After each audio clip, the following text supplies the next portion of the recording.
So welcome everyone. Thank you so much for joining us again with another EMBED Talks podcast. I'm Sarah Simcoe. I host these podcast sessions. I hope you have enjoyed the ones that we've done so far. Today's session, we're going to focus in on workplace passports.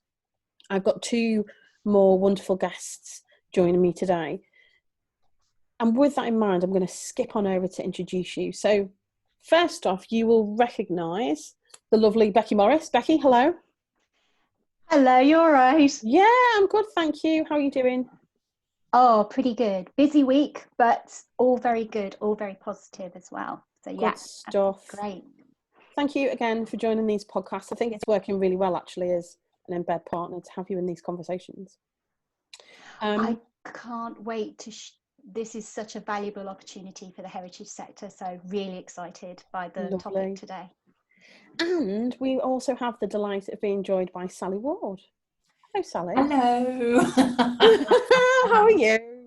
I am extraordinarily well, thank you very much. I hope you both are too. Yeah, we're good. We're good. I think we get really excited about having these types of conversations. And Becky's right; everything's really busy right now in really great ways. I think it's unfortunate we find ourselves in the midst of the pandemic.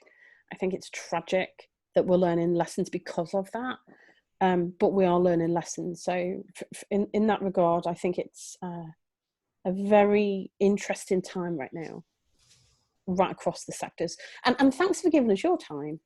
We've worked together for a number of years now, and it's really great to have you on and have you talking to us on a topic that we know you're actually an expert in. Sometimes you can't get me to stop talking because I absolutely believe in them, and I've seen them work so successfully in practice. It's just a complete no-brainer for me. So yes, in fact, you might have to just cut me off mid-flow. I would never. So after doing a few podcasts now, everyone I think will know Becky and I, but could you just introduce yourself for those folks that are not that familiar with you? Yeah, of course. Very briefly, I'm a D&I consultant, and I work with organisations to improve the lived experience for their people. I specialise in employee networks, and before I set myself up in business, I spent 15 years working at BT in the D&I team. And you were there 15 years, did you say, in BT? Well, actually, I've lost count. I think it's 17, but yes, it felt a very long time. It was a very long time. So I've known you for a number of years now, and I know you did tremendous work at BT, and I know since you've delighted clients around that D&I and inclusion gender. And I have the joy for everyone to know I have the joy of working with Sally right now with one of our clients in all things values and behaviours and what that means to our people, whether that's our staff, our customers, our visitors, our students, whatever the case may be. So Sally really does come with a huge level of experience in that belt of D&I. So today we're talking specifically on passports, and I'm going to come to you straight away, Sally, because I know you absolutely are an expert in this place. For those people out there that are not that familiar with a workplace passport, could you just give us the backdrop on what it's all about and where it started? Of course. It started over 10 years ago when I was working at BT, and we had a particular case when somebody needed a workplace adjustment, but it was very, very unusual, uncommon even, for people to be able to communicate with their line managers using mobile phones, because back in the day mobile phones weren't really part of the working practice. The way that you got in touch with your line manager to tell them that you wouldn't be coming into work that day was a phone call. And that's a very active way of communicating. You have to psych yourself up, especially when you're not feeling particularly well. And you have to explain yourself, answer questions. So it's a very direct and active way of having to explain why you're not coming into work. And by and large, that's fine. But for people who are experiencing poor mental health, it is a step too far. And this lovely lady just could not face picking up the phone and speaking to her line manager. She understood that she needed to tell them that she wasn't coming into work, but her mental state was so fragile that she just couldn't make herself do it. So we got to a bit of an impasse. And what we agreed was that when she wasn't feeling particularly good and didn't feel able to come to work, she would send her line manager a text. Now, you may be thinking, well, for goodness sake, in this day and age, that's not particularly groundbreaking. But back in 2004-05, that was an enormous step in a direction that nobody had ever really thought of before. So we then thought, right, okay, we've agreed to this workplace adjustment and we need to record it. So how can we do that? How can we do it in a way that the individual doesn't have to keep telling their line manager or whoever's working in that particular area of the business, or indeed if they move on to another job, what that workplace adjustment was. So we came up with what we then called the passport, the disability passport. And it was groundbreaking because for the first time ever, we had a tool that was so simple. It was a Word document that anybody could download from the intranet. They would fill it out either ahead of their next one-to-one or a requested one-to-one with their line manager, or actually in the meeting itself. And they would describe what their circumstances were, what the workplace adjustments that they either had or needed were, and various other bits and pieces of information that would be incredibly important when and if the time came that they needed some support at work in a difficult situation. So for the first time, we had a tool that individuals could use to start the conversation with their line manager about what they needed to be their best in the workplace and to be themselves. And this went on from strength to strength. It got very widely used in BT, and as it got more widely used and as I continued to speak about it at various events, other organisations adopted it. And they always say, don't they, that flattery is the highest form of praise. So it was absolutely brilliant to see so many organisations go off, make it their own, change the language so that it was relevant for their organisation. And in fact, it then kind of diversified a bit more and became not only useful for disability or ill health. We also used it for maternity, people taking maternity leave, paternity leave, carers, all those kinds of things where you needed to have a conversation with your line manager, but it was going to be a bit difficult to have that conversation. But more importantly, once you'd got your passport, you didn't need to keep explaining what the adjustments that you had or needed were, because it was all written down. And as you moved around the business or as your manager changed, you just handed your passport over, just as you do at passport control coming into a country. And the incoming line manager knew exactly what was already been and done. So yes, I've seen so many people really take a huge leap in the right direction, because they have filled out the passport. The sense of relief at being able to talk openly and honestly about the circumstances, and having it written down and being able to be portable around the organisation. Some people are now even thinking about the implications of having a passport that is inter-organisation, not just interdepartmental within that same organisation. So it's growing legs and developing even now, kind of, 15 years later. Yeah. And it's, and you're right, it does, you know, when you start unpicking it and you start understanding the passport, it does feel so simple. I myself, I'm a huge advocate of workplace passports. For those of you that don't know, I spent almost 20 years at Fujitsu. So Fujitsu, for those that don't recognise the name, are a huge global organisation in the IT comms sector. And one of the big commitments that they have is around every employee being able to feel their true and authentic self in the workplace, and being able to have the equitable opportunity to thrive and flourish. And one of the tools that they implemented, and it was on the back of all the learnings from the likes of BT and from the likes of Engaging With Yourself, Sally, we deployed that into the workplace. And, you know, there were some hesitations, I'm not going to lie, and we'll come to them. But I was one of those people that leveraged that disability, and at first we called it disability passport when we first rolled it out. Over time that changed to a workplace adjustment passport, because it is so far more reaching than disability alone.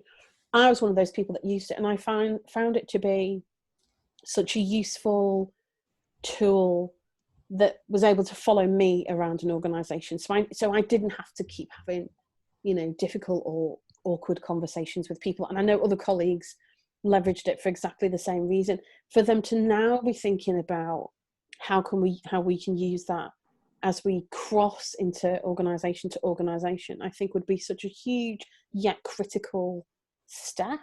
And I know there are lots of sectors out there that we need to help with understanding the values that come from the passport, and what that can do for our people, but for us as employers as well. And I know, Becky, you're also a huge advocate of the passport, right? I am an absolute massive advocate for the passport within the heritage sector.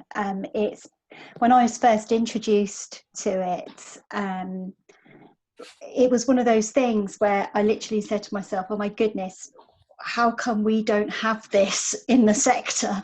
Because there's certain, particularly within neurodiversity, we have, it's known that neurodivergent people are naturally creative. They are naturally drawn towards the creative industries.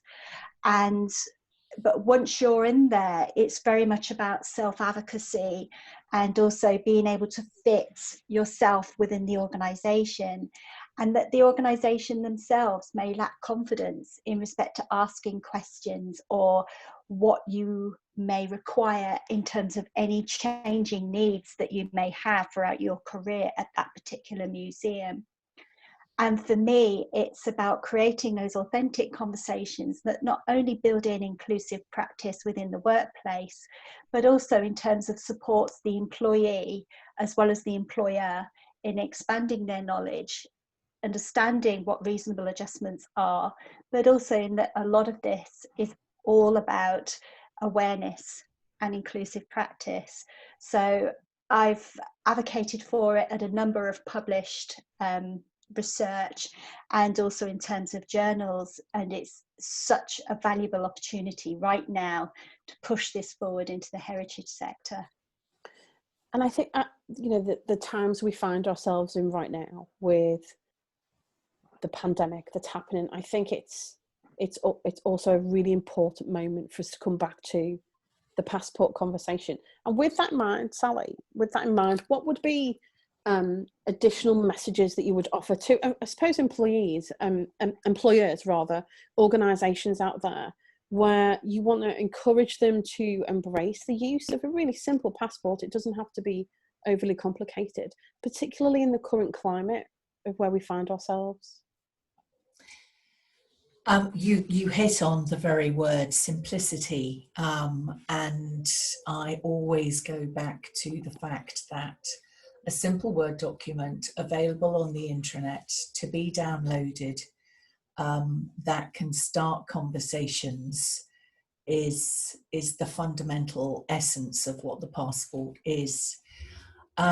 There are several steps that if an organisation wants to introduce passports, that it's well worth doing. One of those, in no particular order, is actually getting the buy-in of your disability employee network or resource group, if you have it, sharing stories of how it has worked in practice with other organisations. As with all of these things, if the D&I or HR team try to put something in place without getting the buy-in of those people who will benefit the most, they're kind of starting off the back foot. So getting your employee resource group or network for disability, or for any of the other groups that you want to involve, getting them on board, socialising the idea with them, making sure that if you do download our passport from the EMBED site, that you have framed all of the language in a way that will engage with your people. We have purposely made it very generic, but there will be certain turns of phrase, certain language that you will need to use to make it relevant and specific for your organisation. It's talking to other people too, helping people understand that this is not going to be a tool to catch people out with. It is a tool to encourage conversations and to support people to be their best. That is hugely important. Yeah, it's a really great point actually, because I know whenever I've been involved in rolling out a passport scheme, whether that was in Fujitsu, whether that's been as part of my own business since I left, one of the big questions will always come down to, how is that information going to be used? And you have that natural human response to, where is my information going to go, please? I would like to know. But I've always been reassured when the implementation of a passport is done in a really structured way, but done in a really structured way that has that buy-in that you quite rightly mentioned, because without that buy-in, without that support, without that sponsorship, the sustainability of it, the buy-in from the rest of the organisation is never really truly going to come. And I think in those moments, it's then looking at how we can look to reinforce the intention of having the passport. Yes, and the intention behind the passport is not to log it onto the HR system or any other system actually in an ideal world in the organisation. It is not a way of assessing if people are sharing their information so that declaration numbers can be tweaked. It's nothing like that. It is simply about the conversation between the individual and their line manager, so that the line manager has full understanding of what the circumstances of the individual are, and the individual has made it clear what workplace adjustments are needed. And in fact, if something happens, for example, a diabetic not getting their insulin at the right time and going into a coma in the workplace, what the individual wants to happen in that situation, who are their friends, their close colleagues in the organisation that they might want to be involved. All of those things can be put in the passport, but it is not a way for the business to track individuals and get their data, add it to their diversity data. Absolutely. And for me, when you and I started talking about is this something we as EMBED should offer? I think it took us back to the original intention of the passport, which was to facilitate that conversation, that level of support, without all of the concerns that people had. If it, like you say, if it had been input into a system and can somebody else access it, it's bringing it back to the true intention of facilitating the best possible working experience for somebody in the workplace, for our own people. And Sally mentioned that we're actually offering a workplace passport as part of EMBED, which is absolutely true. So this week we're going to go live with our workplace passport. Sally and our other consultant, Vanessa Hardy, have helped us to create the very simple and effective approach to implementing a workplace passport. And that includes everything from a downloadable version of the passport, which is free of charge and available across sectors, across organisations, regardless of your size and your shape.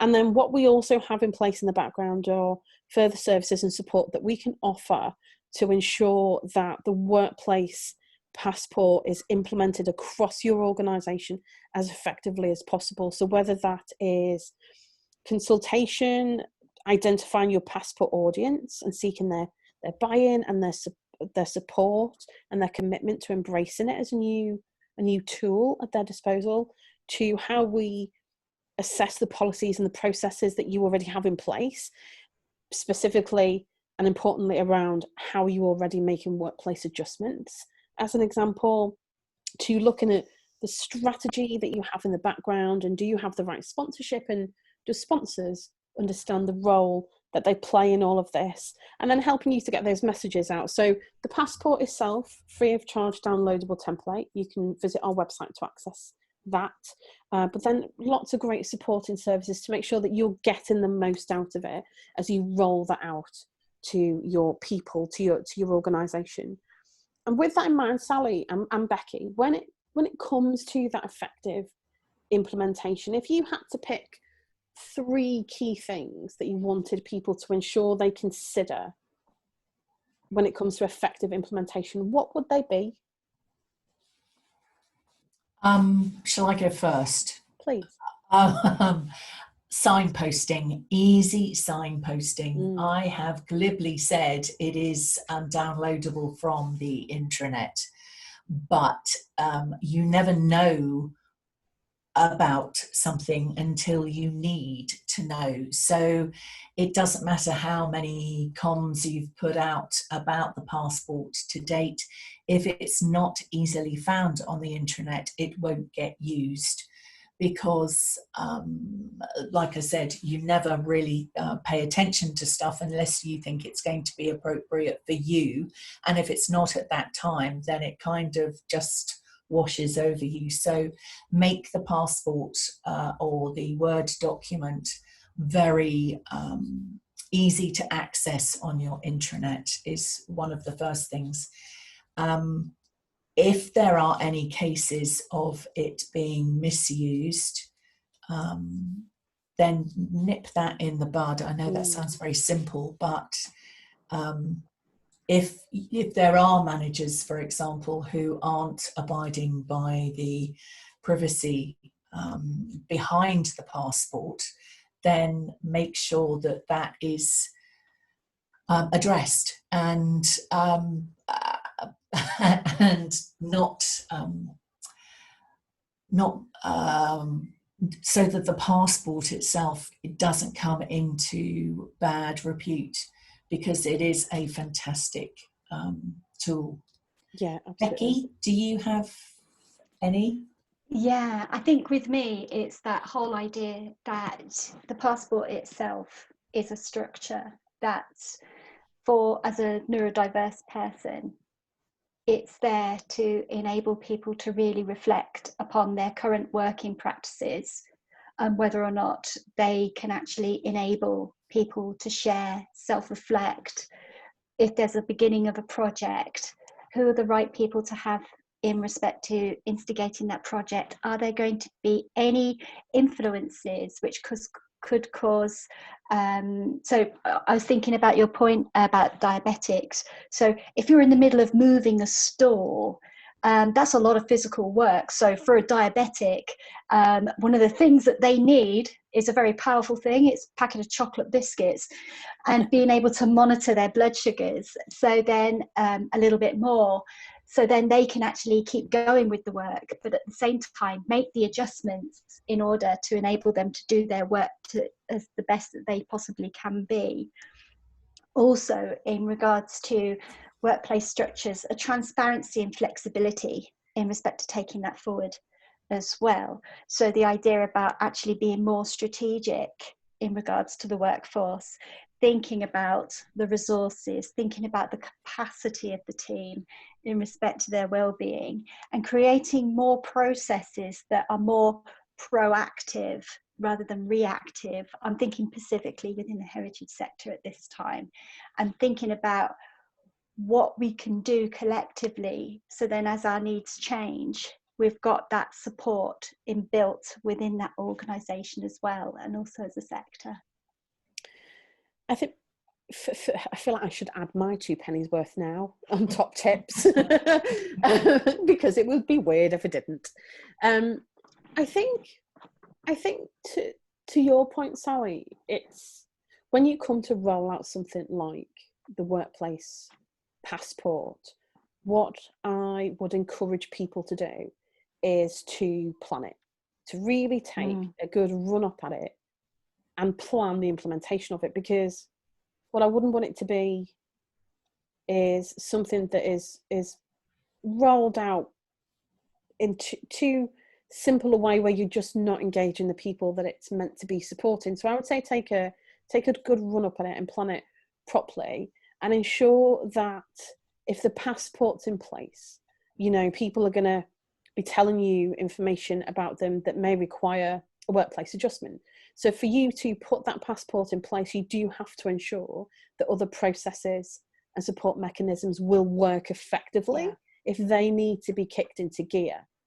So I think my 2 top tips would follow on, and it would be, do take a planned approach to how you roll that out, so you've got the right people doing the right things at the right time to encourage the take up, and then also ensure that the processes that you're going to need to underpin the effectiveness of the passport and how it can support people are in place and fit for purpose.